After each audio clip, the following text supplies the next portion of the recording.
عليكم ورحمة الله تعالى وبركاته. الحمد لله والصلاة والسلام على رسول الله محمد بن عبد الله وآله وصحبه أجمعين.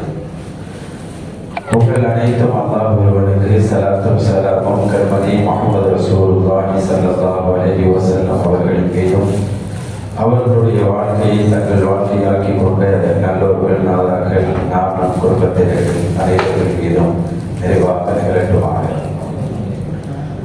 அன்பு நிறைந்தவர்களே, அழகான ஒரு மஜ்லிஸ் சரியாக ஒரு 10 நிமிஷத்துக்குள்ள முடிக்கணுங்கிறதுக்காக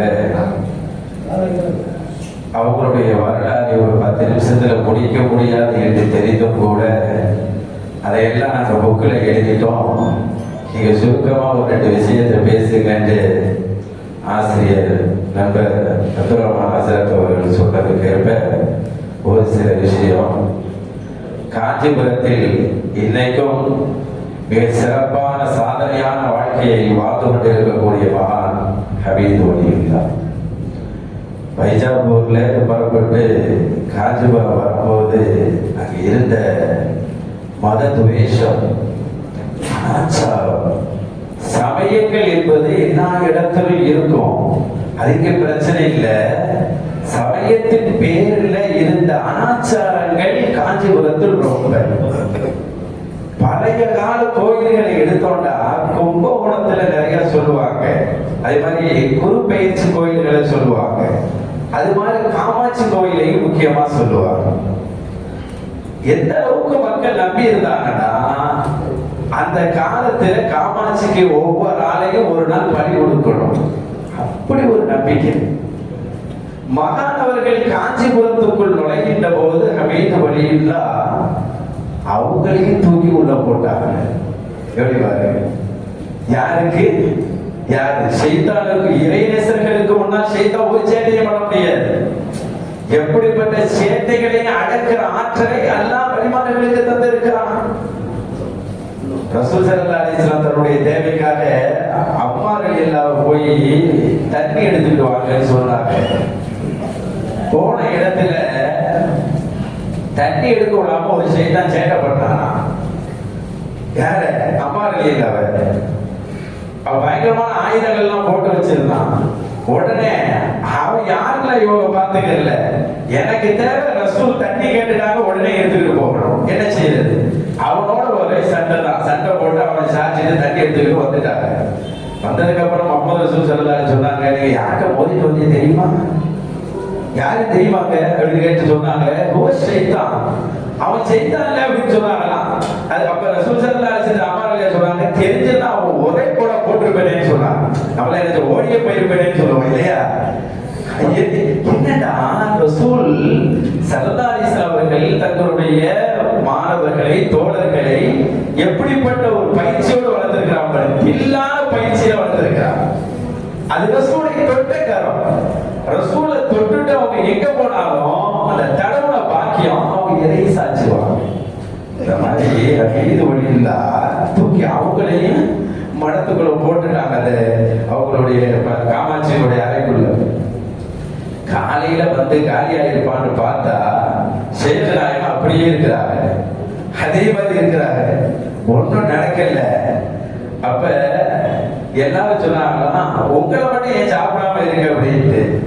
அப்ப அதுக்கு அவங்க சொன்னாங்க, அதை நான் பணிய வைத்து விட்டேன், என் சட்ட என் தீர்ப்புக்கு அது பணிஞ்சிருச்சு, நான் சொன்ன சொல்லுக்கு அது பணிஞ்சிருச்சு.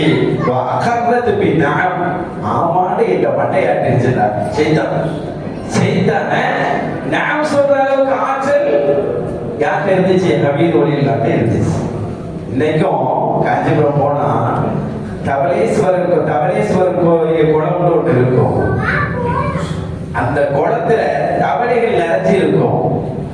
ஆனா உண்மையில அந்த குளத்துல இருந்த தவளை அல்லது ஹபீது வலியுல்லாஹ் எங்க இருந்தாங்களோ பக்கத்துல ஒரு பெருக்கா இருந்துச்சு, ஒரு குளம், அங்கதான் இருந்துச்சு தவளைகள் எல்லாம். இவங்க ஒரு தடவை உதவி செய்யலான்னு போனப்போ ஒரே சத்தம். தவளையை பார்த்து சொன்னாங்க, ஒவ்வொரு கிளம்பி போக மீனாதிகள் பெருக்கா, இங்கிருந்து கிளம்பி போகட்டாங்க. ஒரு வார்த்தை தான் கட்டுப்பட்டு வலிமார்கள் தங்களை மீறிய ஆற்றலை எதையும் அவர்கள் தானா செய்வதில்லை. அவர்கள் சொல்லிவிட்டால் அல்லாஹ்வுடைய புறத்திலிருந்து அந்த உதவிகள் அவர்களுக்கு கிடைத்துவிடும். பேசுறாங்க பாருங்க, தவளைட்டு சொன்னோட தவளை எல்லாம் புறப்பட்டு இன்னைக்கு அங்க காஞ்சிபுரத்துல எழுதி போட்டிருக்காங்க. அந்த தவளை மொத்தமும் காலி பண்ணி இன்னொரு குளத்துக்கு போய் அங்க இருக்குதா, அந்த குளத்துக்கு பேரு தான் தவளேஸ்வரர் கோயில் தான். இந்த குளம் என்ன அதிசயம் தெரியுங்களா? காலி பண்ணதுக்கு பிறகு ஒரு தவளை கூட அந்த குளத்துக்குள்ள இன்னும் வரவில்லை. காலி பண்ணி போயிருச்சுங்க, போன குளத்துல இன்னும் வரைக்கும் ஒரு தவளை கூட உள்ளுக்குள்ள வரல. இதான் வழிமார்களுடைய அபார சாதனை. வழிமார்கள் எங்கும் சாதனையான செய்திகளை செய்வாங்க. அவங்கள நம்ம செய்ய முடியுமா? இது சாதாரண செய்ய செய்வாங்க, லேசான இதை செய்ய முடியுமா? செஞ்சாங்க. அங்க ஆட்சியோடு வைத்திருந்த சங்கராஜா அப்படின்னு ஒருத்தர் இருந்தான். அவங்கள மோதிக்கிட்டே இருந்தான். ஆனாலும் அவனுக்கு அவங்க பணியல. எல்லா மோதலையும் தன்னுடைய அமைதியால் வென்றெடுத்தார்கள். யாரை எப்படி திருத்தணுங்கிற ஒரு முறை இருக்கு. ஃபர்ஸ்ட் அவங்க மூட நம்பிக்கையை உடைக்கிறது இறங்கினாங்க களத்தில். அமைதி ஒழிந்தான். அவங்க மூட நம்பிக்கையை உடைக்கிறது விதமே ஆச்சரியமா இருக்கும். காலகாலமா பல நூறு ஆண்டுகளாக தேர் இழுத்துக்கிட்டு இருந்தாங்க. ரொம்ப ஃபேமஸான தேர். எல்லாரும் சேர்ந்து வட பிடிச்சி இருப்பாங்க. அப்படி இழுத்துக்கிட்டு வரும்போது அமைதி ஒளியில இந்த இடத்துக்கு வந்தோம். அந்த தேர் அப்படியே நின்றுச்சான். நின்றோன்னா எல்லாரும் முக்கி தப்பெல்லாம் காட்டி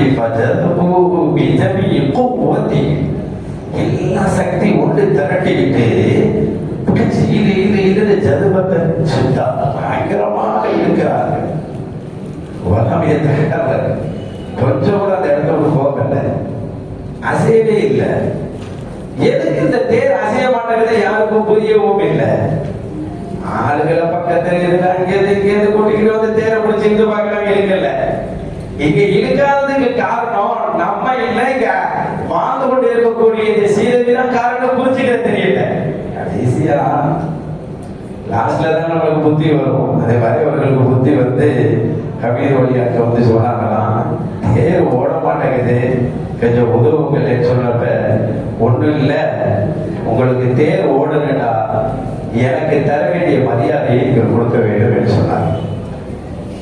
இன்னும் வரைக்கும் இந்த தேர் இழுக்கின்ற போது அவர்களுடைய ரவுதா வருகின்ற போது முறைப்படி செய்ய வேண்டிய அந்த அன்பளிப்புகளையும் மரியாதையும் செய்துவிட்டு தான் அவர்கள் போகிறார்கள் என்று சொல்லுவார்கள் வரலாறு. இப்படி நிறைய ஆச்சரியங்கள் நிறைந்த ஒரு மகான் ஹமீது வலியுல்லா.